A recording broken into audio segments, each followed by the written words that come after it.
नमो भगवते वासुदेवाय नमः। ओम नमः शिवाय। सावन माह चल रहा है। आज हम पुराणों में वर्णित द्वितीय ज्योतिर्लिंग श्री मल्लिकार्जुन की बात करेंगे, जो कि आंध्र प्रदेश में कृष्णा नदी के नज़दीक श्रीशैल पर्वत पर स्थित है। इस पर्वत को दक्षिण का कैलाश भी कहा जाता है।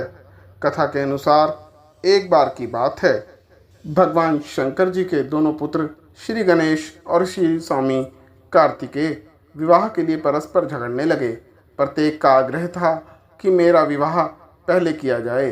उन्हें लड़ते झगड़ते देखकर भगवान शंकर और माँ भवानी पार्वती जी ने कहा, तुम लोगों में से जो पहले पूरी पृथ्वी का चक्कर लगाकर यहाँ वापस लौटेगा, उसी का विवाह पहले किया जाएगा।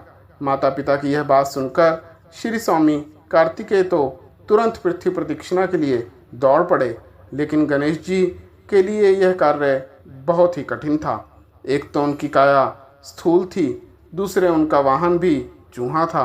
भला दौड़ में स्वामी कार्तिकेय की क्षमता किस प्रकार कर पाते, लेकिन उनकी काया जितनी स्थूल थी उतना ही दिमाग तेज था।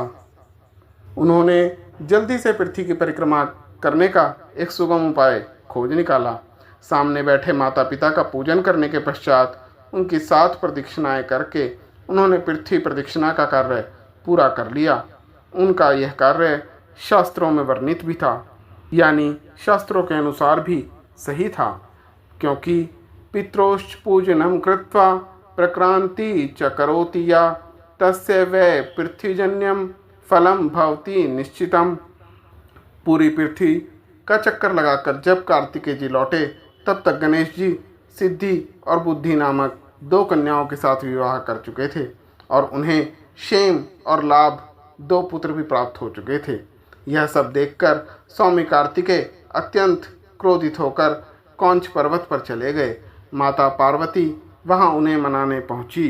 पीछे पीछे शंकर भगवान भी वहां पहुंचकर ज्योतिर्लिंग के रूप में प्रकट हुए और तब से मल्लिकार्जुन ज्योतिर्लिंग के नाम से वहां प्रख्यात हुए।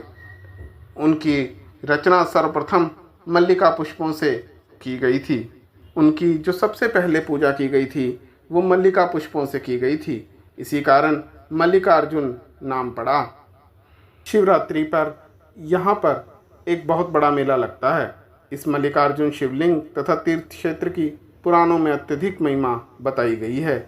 यहाँ आकर शिवलिंग का दर्शन, पूजन अर्चन करने वाले भक्तों की सभी सात्विक मनोकामनाएं पूर्ण हो जाती हैं। उनकी भगवान शिव के चरणों में स्थिर प्रीति हो जाती है। दैहिक, दैविक, भौतिक सभी प्रकार की बाधाओं से वे मुक्त हो जाते हैं। भगवान शिव की भक्ति मनुष्य को मोक्ष के मार्ग तक ले जाने वाली है। ओम नमः शिवाय।